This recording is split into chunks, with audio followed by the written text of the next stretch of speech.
Refining exercise, हर एक का क्या क्या फ़ायदा है आप जानते हैं? जो चीज़ हम करते हैं उसका फ़ायदा नुकसान क्या है वो तो जानना चाहिए कि नहीं?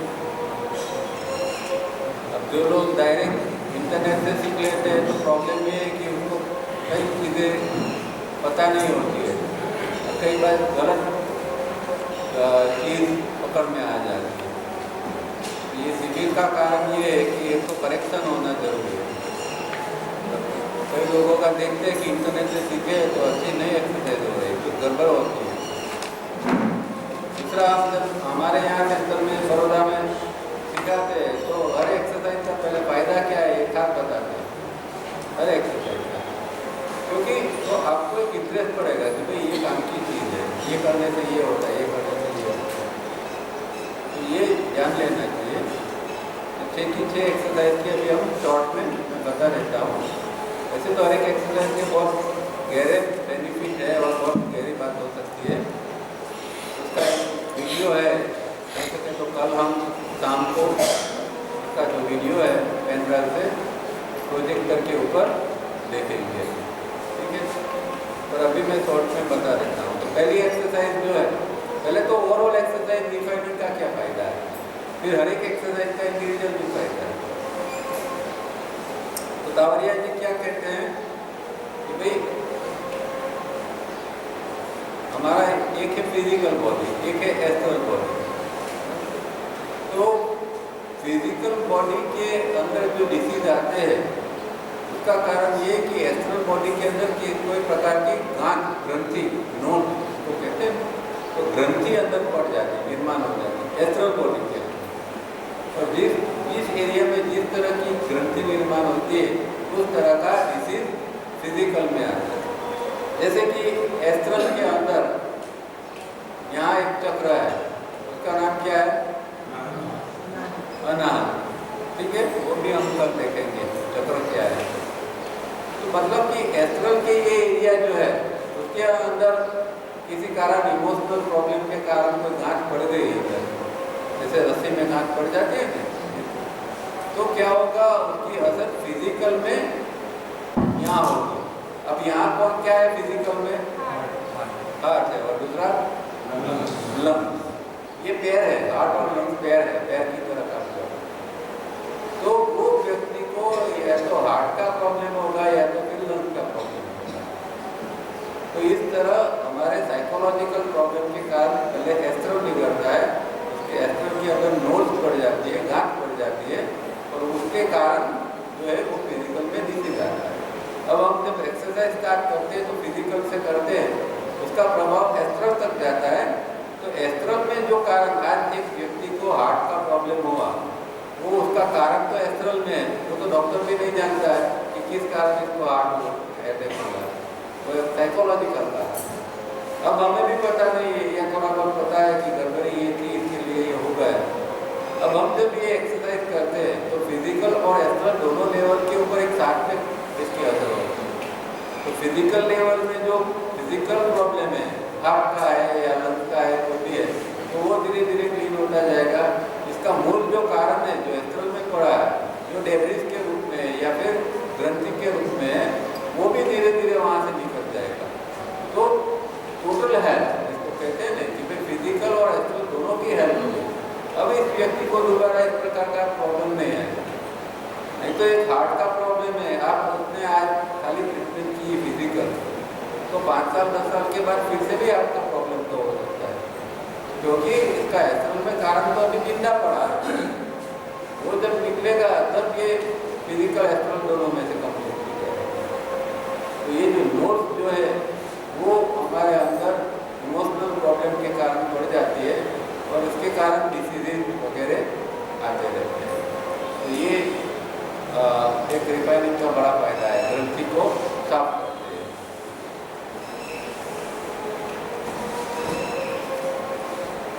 अब जब भी हम कोई इमोशनल नेगेटिविटी करते हैं तो हमेशा वो पीछे कचरा छोड़ जाते हैं।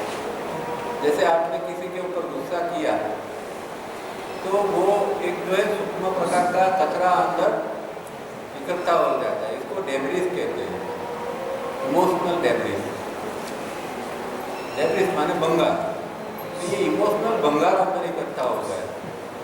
तो जितनी बार हम नेगेटिविटी करते हैं, इतनी बार, अभी इतने सालों में तो कितनी बार नेगेटिविटी की हो, तो कितनी समय से हम ये इमोशनल डेब्रिस को इकट्ठा करते जाते हैं। अब वो जब इकट्ठा होते हैं तो उसके कारण भी प्रॉब्लम आते हैं, इमोशनल प्रॉब्लम भी आते हैं और फिजिकल भी आते हैं। तो ये रिफाइनिंग जब रेगुलर करते हैं हम, तो ये डेब्रिस जो है, भंगार है, कचरा अंदर पड़ा है, वो रोजाना धीरे धीरे के साथ होता जाता है। इसीलिए ये रोजाना करनी पड़ती है एक्सरसाइज, क्योंकि रोजाना सफाई करनी है। जैसे घर में कैसे रोज कचरा पोछा करते हैं तो घर साफ रहता है, तो इसको भी रोज साफ करना पड़ता है, क्योंकि अंदर कुछ ना कुछ कचरा पड़ता ही रहता है इमोशनल लेवल पर। तो इसको साफ करने के लिए ये रिफाइनिंग एक्सरसाइज रोज करनी पड़ेगी, तो इमोशनल कचरा भी साफ होता जाएगा। अब जब हम दिन भर में या जिंदगी में जो टेंशन इकट्ठा करते हैं, तो उसकी सबसे बुरी असर कहाँ पड़ती है? आज इसका टेंशन किया, कल वो चीज़ का टेंशन किया, घर में कोई प्रॉब्लम है तो टेंशन आ गया, पैसे का टेंशन है, तो शरीर में उसकी सबसे बुरी असर कहाँ पड़ती है?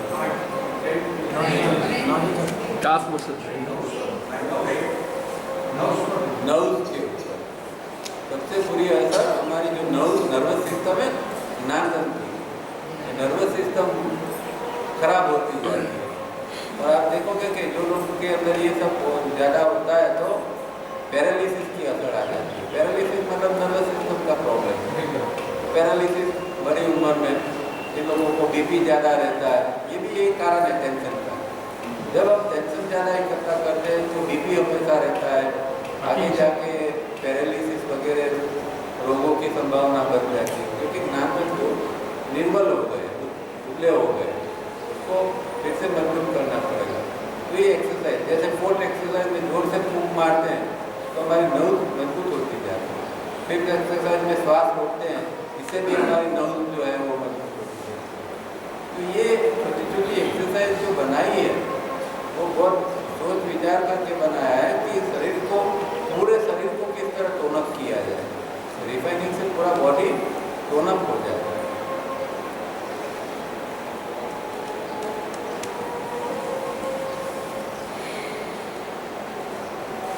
दूसरा काम ये रिफाइनिंग जो है वो बॉडी ब्रेन सिस्टम का मेंटेनेंस का काम करता है। एक फैक्ट्री होती है तो उसको हमेशा मेंटेन करना पड़ता है। तो ये body brain system, body mind हमारा है, उसको मेंटेन करना पड़ता है। उसमें जो खराबी आती है उसको रिपेयरिंग उसका होने जाना चाहिए। तो मेंटेनेंस का काम ये रिफाइनिंग एक्सरसाइज करेगी। अंदर जो कुछ खराबी है, जो कुछ अंदर गड़बड़ आ गई है, उसको ठीक ठाक करने का काम ये रिफाइनिंग एक्सरसाइज करेगी।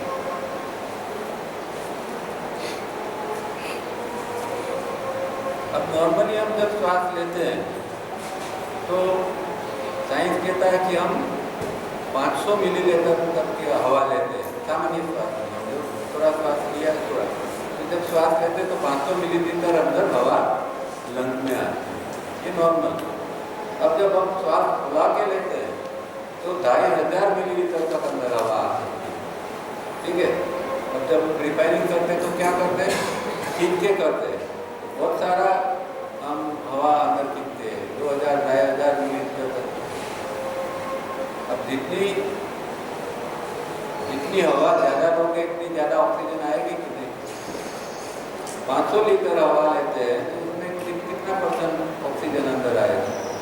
अब अगर 2500 हवा अंदर लेते हैं तो कितना % ऑक्सीजन ज़्यादा हो जाएगा?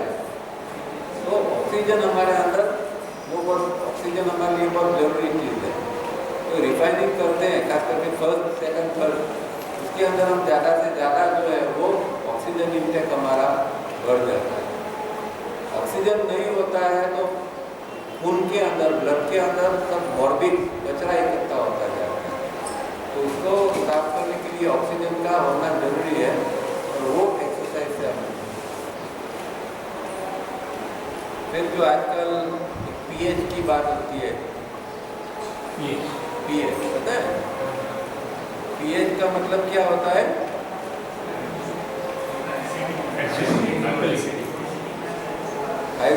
का कॉन्सेंट्रेटेड ग्रुप को पीएच कहते हैं, बराबर। तो ब्लड के अंदर हमारा ब्लड का पीएच, जैसे पानी का पीएच होता है कि भाई ये पानी का पीएच कितना है तो वो पीने लायक, इसलिए हमारा जो ब्लड होता है उसका भी पीएच होता है। अब वो पीएच ठीक मात्रा में होगा तो वो खून जो है वो ठीक कहलाएगा। मतलब दो चीज़ है, या तो आपका खून एसिडिक होगा या अल्कालाइन होगा। तो आपके अंदर अगर पीएच जो है 7.2 से लेकर 7.4 तक का होता है तो वो सही है, नहीं तो इससे कम होगा तो आपका खून एसिडिक बन जाएगा। एसिडिक बन जाएगा तो रूमेटिज्म से लेकर बहुत प्रकार के डिसीज आएंगे, जॉइंट्स में पेन आएगा, अलग अलग प्रकार का पेन आएगा, रूमेटिज्म डेवलप होगा, ये सारी चीज़ें क्योंकि ब्लड एसिडिक हो गया है तो ब्लड अल्कलाइन रहना चाहिए। तो ये एक्सरसाइज जब हम करते हैं तो हमारा ब्लड के अंदर जो एसिडिक तत्व है उसको हम कम करते जाएंगे और एक पीएच को हम मेंटेन कर सकते हैं। और दूसरा, खाना पीना बहुत इम्पोर्टेंट होता है। जो लोग खाने में एसिडिक फूड जिनका ज़्यादा होता है, मतलब फाइबर्स वगैरह कम लेते हैं और दूसरा एसिडिक फूड ज़्यादा लेते हैं, तो उसके कारण ब्लड के अंदर एसिडिक ब्लड बन जाता है, अल्कलाइन नहीं रहता है। जो लोग सब्जी ज़्यादा खाते हैं, रो फ्रूट ज़्यादा खाते हैं, सलाद ज़्यादा खाते हैं, उसके अंदर जो है वो ज़्यादा से ज़्यादा हमें पीएच से मिलता है, तो अल्कलाइन वो फूड कहलाता है। जो पका हुआ फूड है वो एसिडिक फूड है, जो कच्चा फूड है वो जो है वो अल्कलाइन फूड है। तो सलाद वगैरह, फ्रूट वगैरह वो एसिडिक, वो जो है वो अल्कलाइन फूड है, वो हमारे एसिड को बॉडी में से कम करता है। तो ये भी आप एक प्रयोग साथ में कर सकते हैं। खाने के अंदर आप एसिडिक के बदले ये फ्रूट और सलाद वगैरह जितना खाओगे तो वो आपका पीएच को मेंटेन करेगा। अब हर एक एक्सरसाइज के क्या क्या बेनिफिट है वो शॉर्ट में बता देता हूँ।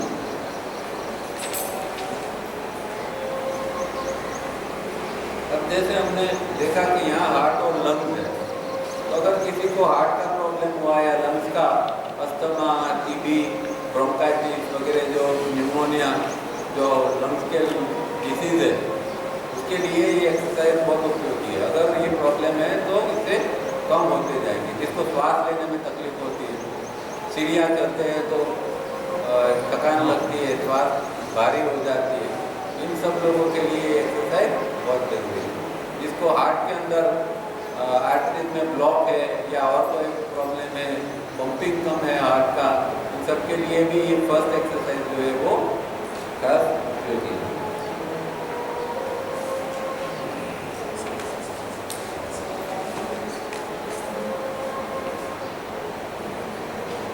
अब शरीर के साथ में हमारा मन या फिर हम एस्ट्रल जिसको योग कहते हैं वो जुड़ा हुआ है। अब ये एरिया में लंग और हार्ट है, तो एस्ट्रल में ये एरिया में कौन से क्वालिटी या गुण होंगे? इमोशन। हाँ, इमोशन कौन से? यहाँ क्या फील होता है? कौन से इमोशन? दुख, इमोशन पर्टिकुलर, हाँ, नेगेटिव इमोशन क्या है यहाँ से इधर ही ट्रीटमेंट करवानी है। हाँ, इम्पेशन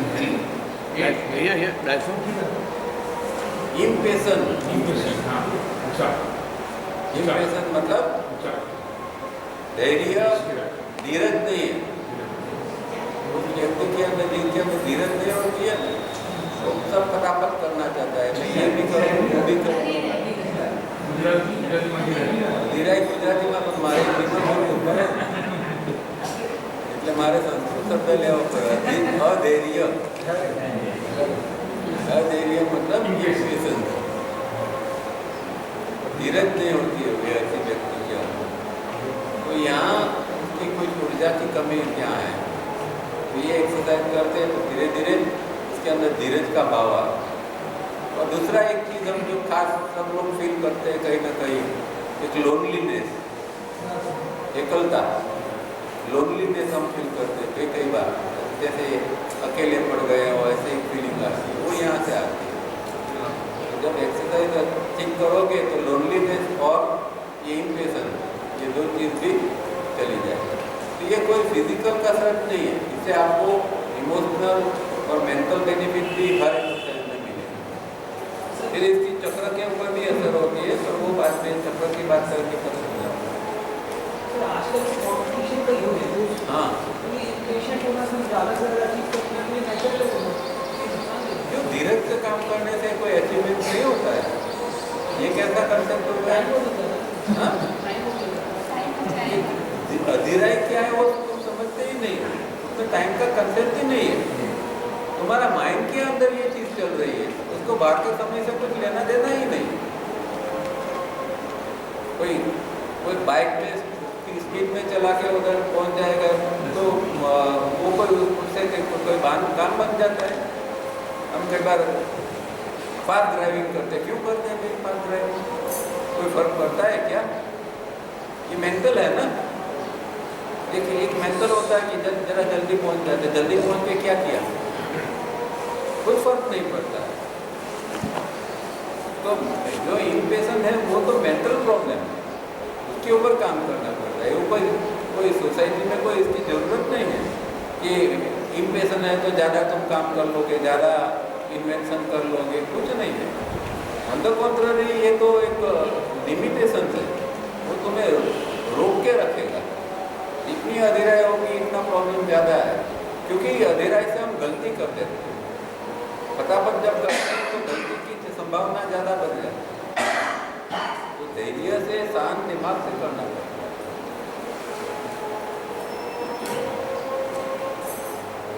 दूसरी एक्सरसाइज में हमारे डाइजेस्टिव सिस्टम को इम्प्रूव करते हैं, जिनको खाने का, क्योंकि 40-50 की उम्र के बाद जब थोड़ा खाना हजम नहीं होता है, गैस, कॉन्स्टिपेशन वगैरह सब बनता रहता है, तो ये सेकंड एक्सरसाइज हमें इसके लिए खास हेल्प करती है। खाना हजम होता है, इसी तरह जूसेस ज़्यादा निकलते हैं उससे।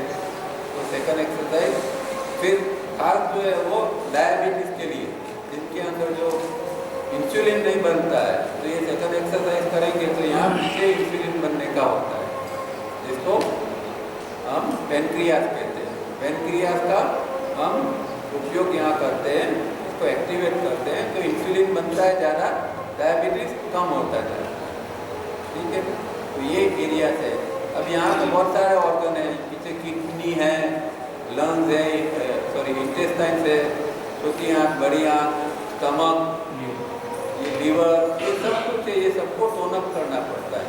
तो हम सेकंड एक्सरसाइज करते हैं तो पूरा एरिया टोन अप हो जाता है, सब ऑर्गन काम करते हैं। अब आजकल जैसे सोसाइटी आगे बढ़ती है तो साथ में इतने सारे, जिसको हम दूषण कहते हैं, दूषण मतलब कि खराब चीज़ भी साथ लेके चलती है। अब आजकल बहुत सारे लोगों को अल्कोहल की हैबिट बढ़ती जाती है, तो ज़्यादा इम्प्रूव हो गए, मतलब कि ज़्यादा पैसा आ गया, ज़्यादा हम कल्चर हो गए, तो साथ साथ में ऐसी बुराइयाँ भी साथ में चलती रहती है। अब जो लोग अल्कोहल ज़्यादा लेते हैं उसका लीवर खराब होता जाता है, तो ये सेकंड एक्सरसाइज बहुत उपयोगी है। हालांकि अल्कोहल तो लेना ही नहीं है, पर अगर किसी कारण लीवर भी बिगड़ा भी है तो ये एक्सरसाइज हमें खास हेल्प करती है। तो ये सोसाइटी में एक प्रॉब्लम है कि अच्छी चीज़ के साथ बुरी चीज़ भी इतनी जोर से चल रही है। फैटी लीवर बोल, हाँ, फैटी लीवर हो गया ऐसा बोलते लोग। हाँ, लीवर के बहुत सारे अलग अलग प्रॉब्लम हैं।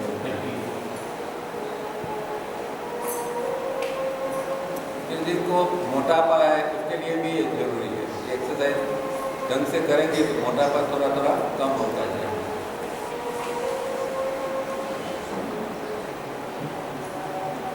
अब इसको अगर हम कंपेयर करते हैं, अभी डायबिटीज का पेशेंट है, डॉक्टर क्या कहेंगे कि आपको रोज मिनिमम 30 मिनट चलना पड़ेगा।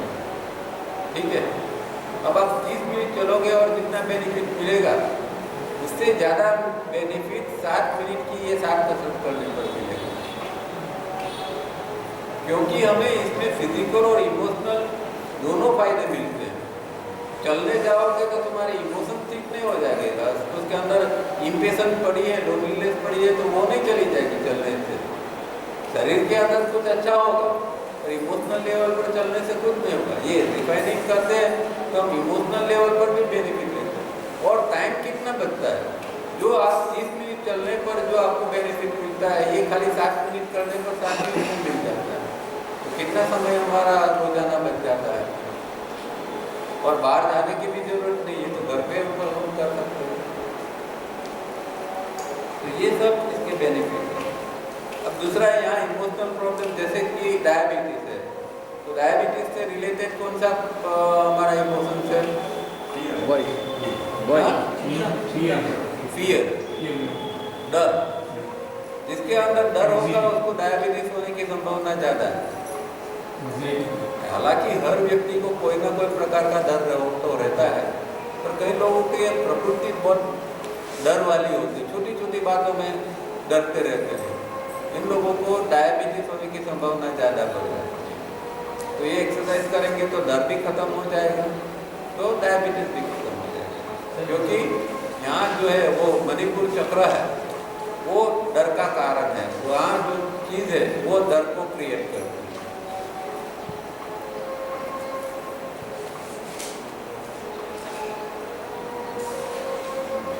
अब तीसरी एक्सरसाइज करेंगे तो क्या फायदा होगा? तीसरी में पहली और दूसरी दोनों आ जाती है ना, तो पहली और दूसरी के तो बेनिफिट मिलेंगे। अब हम बेसिकली झुकते हैं तो दो चोटों के ऊपर असर होती है, कि यहाँ एक बैक के अंदर और तीसरी यहाँ। तो ये जो जॉइंट्स है ये हमारा, जैसे कि लोग आजकल कंप्यूटर पर ज़्यादा बैठते हैं तो यहाँ सर्वाइकल के प्रॉब्लम ज़्यादा बढ़ते हैं। जो लोग चेयर पर ज़्यादा बैठे रहते हैं तो कमर के प्रॉब्लम बढ़ते जाते हैं। तो ये एक्सरसाइज जो है वो हेल्प करती है। ये नी के प्रॉब्लम है उसके अंदर हेल्प करेगी। और दूसरा, जब हम एक्सरसाइज करके झुकते हैं ना तो क्या होता है, स्पाइन हमारी स्ट्रेच होती है। तो स्ट्रेच स्पाइन में से क्या गुजरता है, अंदर से क्या होती है स्पाइन में? कौन सी सिस्टम है? Nervous system. नाम तंतु कहाँ से जाता है? स्पाइन में जाते हैं ना। तो नर्व जो है वो हमारी फिर से एक्टिव धीरे धीरे करके हो जाता है। तो नर्वस सिस्टम को मजबूत करने के लिए भी ये तीसरी एक्सरसाइज हमें उपयोगी है।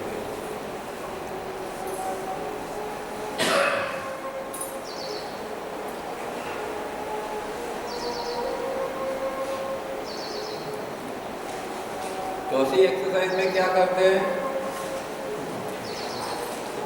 क्या करते हैं?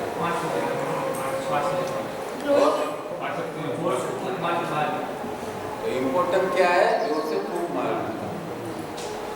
फूंक मार क्यों मारते हैं? उससे क्या होता है?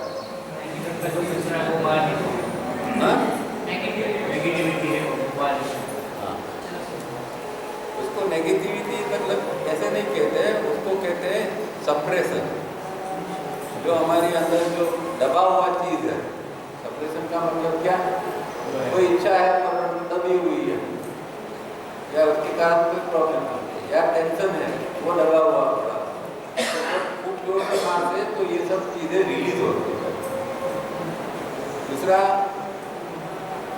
खूब जोर से मारते तो यहाँ तक असर आती है, ब्रेन जो है वो एक्टिव। अब हमारे ब्रेन के अंदर बहुत सारे सेंसर्स ऐसे हैं जो काम जिंदगी भर काम नहीं करते, और जब ये एक्सरसाइज और दूसरी योग की एक्सरसाइज करते हैं तो नए नए केंद्र जागृत हो जाते हैं। तो व्यक्ति के अंदर बहुत सारी नई शक्तियाँ आती हैं, उसकी अंडरस्टैंडिंग बदल जाती है, उसके अंदर एक प्रकार के कुछ अलग चीज़ बन जाती है, एक नई शक्ति उसके अंदर आती है, तो उसका जीने का ढंग भी बदल जाता है। तो ओवरऑल की बात है, इसमें फोर्थ एक्सरसाइज का भी रोल है। ये ब्रेन के डोर्मेंट सेंटर से उसको एक्टिव करते हैं, निष्क्रिय। इसी तरह हम जो 5 बार श्वास को अंदर लेते हैं तो हमारे जो यहाँ जो सेल्स है, ये लंग्स के अंदर क्या है? सेल्स है, वायुकोश जिसको कहते हैं ना, तो वो कहीं ऊपर वाले जो वायुकोश है वो निष्क्रिय होते हैं, क्योंकि हम श्वास लेते हैं यहाँ तक, थोड़ा गया निकला, गया निकला, दिन भर में हमारा गहरी श्वास नहीं लगती। तो यहाँ ऊपर के वायुकोश जो होते हैं वो सब निष्क्रिय हो जाते हैं, और उसके लेकर फिर आगे जाके अस्थमा, टीबी वगैरह होता है। तो हम 5 बार श्वास जोर से अंदर लेते हैं, फोर्सफुली खींचते हैं, तो ऊपर तक ये वायु को जो है वो एक्टिव हो जाते हैं। जो इनएक्टिव है वो वायु को एक्टिव हो जाता है। और इसके कारण क्या होता है कि जो लंग्स रिलेटेड प्रॉब्लम हो सकते हैं वो रुक जाते हैं।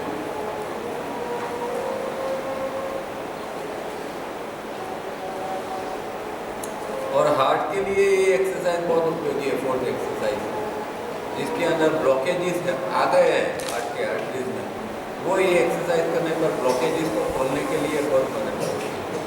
तो फोर्थ एक्सरसाइज लंग्स के पेशेंट के लिए और हार्ट के पेशेंट के लिए, दोनों के लिए बहुत उपयोगी है। अब इससे स्टूडेंट के लिए भी जो मेमोरी जो बताया था कल, स्टूडेंट को याद नहीं रहता है, पीछे जो मेमोरी है वो थोड़ी डल हो जाती है कई लोगों को। तो ये एक्सरसाइज रेगुलर करोगे, और जिनको मेमोरी मतलब याद नहीं रहता है पढ़ा हुआ, उसको दिन में 2-3 बार ये एक्सरसाइज करनी चाहिए।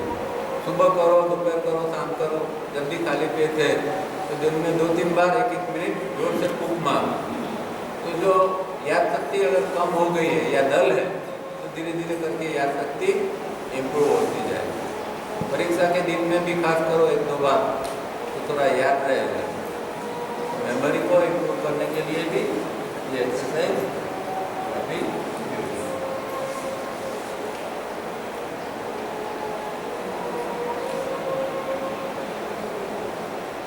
अब कई बार हम बैठे होते हैं और निकम में विचार बहुत चालू हो जाते हैं, कोई जरूर नहीं होते, ऐसे पुराने ख्याल आ जाते चालू हो जाते हैं। उसको क्या कहते हैं? ब्रूडिंग। ब्रूड करता है माइंड, तो ब्रूडिंग चालू हो जाता है, पुराने गलत ख्यालों में घुस जाते हैं। उसी क्षण ये एक्सरसाइज करनी चाहिए। जोर से श्वास लो और फूंक मारो, श्वास लो फूंक मारो, तो ब्रूडिंग रुक जाता है। जो पास्ट में हम चले जाते हैं वो फिर से उनमें से निकल जाएगा। तो जो लोग बार बार पुरानी चीज़ें याद करते रहते हैं, उनके लिए एक्सरसाइज खास जरूरी है।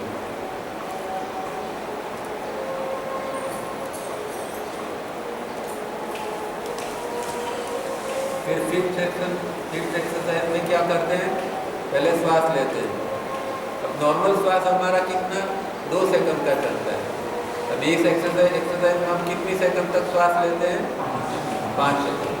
तो जैसे पहले मैंने बताया था ऑक्सीजन का, तो जितना 2 सेकंड में तो ऑक्सीजन लेंगे तो बहुत थोड़ा है, 5 सेकंड तक श्वास अंदर लेंगे तो ऑक्सीजन हम ज़्यादा रखते हैं। फिर श्वास को रोकते हैं।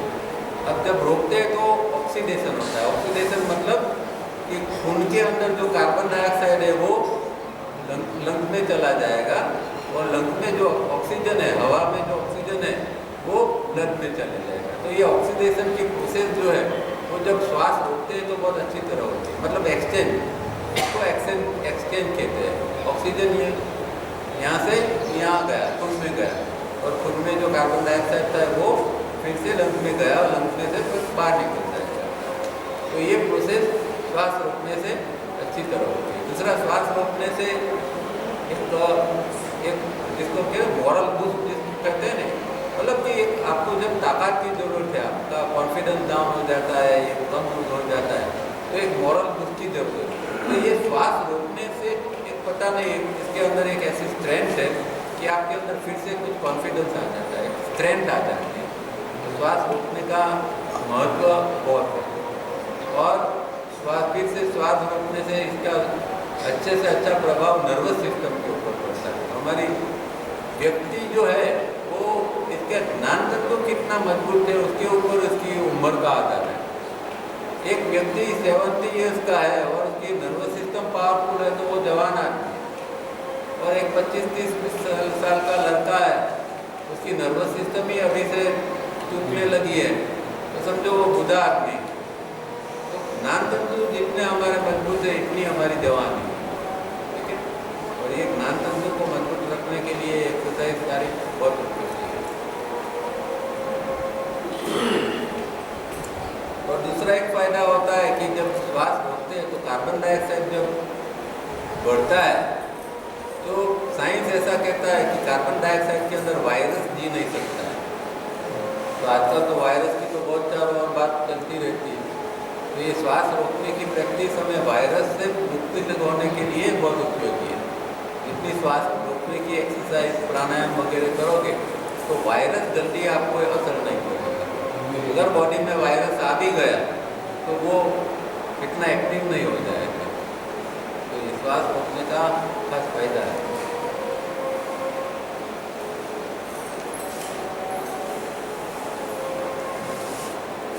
और लास्ट में क्या करते हैं, लास्ट एक्सरसाइज थूक नीचे उतारते हैं। धूप को गले के नीचे उतारते हैं। क्यों उतारते हैं? यहाँ इमोशनल प्रॉब्लम क्या होता है, सबको एक अनुभव होता है इमोशनल। कौन सा? सुख दुख ईर्षा ईर्षा वेलसी तो गुजराती में શું કહીએ અહીંયા ગળે डूबो डूबो भराई मतलब इमोशन चौक हो जाते हैं। जब इमोशन चौक हो जाते हैं तो व्यक्ति बोल नहीं सकता है। तो वो इमोशंस को क्लीन रखने के लिए एक्सरसाइज बहुत उपयोगी है। इमोशनल ज़्यादा बनने की जरूरत नहीं है। इमोशंस को कंट्रोल करने के लिए एक्सरसाइज हमें ऐड करती है। और दूसरा यहाँ थायराइड ग्लैंड है, जो हमारा जो वेट है, वजन है, उसको कंट्रोल करता है। थायराइड ग्लैंड बिगड़ जाती है, खास करके लेडीजों में उसकी असर ज़्यादा होती है, तो वजन कम ज़्यादा होने लगता है। थायराइड ग्लैंड का जो अंदर के हार्मोन्स है, उसका सिक्रेशन ठीक रूप में होना चाहिए। तो ये एक्सरसाइज उसके लिए खास उपयोगी है। और उसका आपका जो साउंड क्वालिटी है उसको ये इम्प्रूव करेगा। आवाज़ जो है, आवाज़ की क्वालिटी को भी ये एक्सरसाइज इम्प्रूव करता है।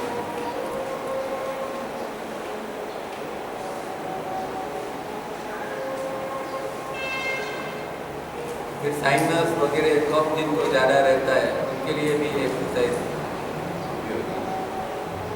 तो ये 6 एक्सरसाइज है और इसका हर एक का इंडिविजुअल भी फायदा है और ओवरऑल जो एक्सरसाइज करने पर ओवरऑल भी फायदा है। ठीक है, तो मैंने ये इसलिए आपको समझाया, खास करके जो स्टूडेंट्स लोग हैं तो उनके दिमाग में आया कि ये करने जैसी चीज़ है। ऐसा नहीं कि भाई कॉलेज में से आ गए तो किया, फिर घर में जाएंगे तो फिर छोड़ देंगे। ये रोज़ाना करने की जैसी चीज़ है। तो वैकेशन है, कॉलेज में नहीं है तो भी फिर रोज़, और मोबाइल तो सबके पास होता है ना, हाँ? तो मोबाइल के अंदर इसकी एप्लीकेशन है SRB ऑल पर्पज योगा पे, वो प्ले स्टोर से डाल देना। उसके अंदर 1 minute refining, 2 minute refining, 3 minute सब कुछ है। और वो जब घर पर अकेले होते हैं तो उसमें से कर लें। या फिर YouTube के अंदर ये सब वीडियो भी होते हैं, तो YouTube में जाके वीडियो के साथ में भी ये सब एक्सरसाइज आप कर सकते हैं। तो रोज़ाना करना पड़ेगा। आज किया कल नहीं किया, अब तो ज़रा शादी में जाना है तो आज नहीं होगी, ये सब नहीं चलेगा। रोज़ करना है तो फिर आपके मार्क्स भी अच्छे आएंगे, आपकी कैरियर भी अच्छी बनेगी। ठीक है।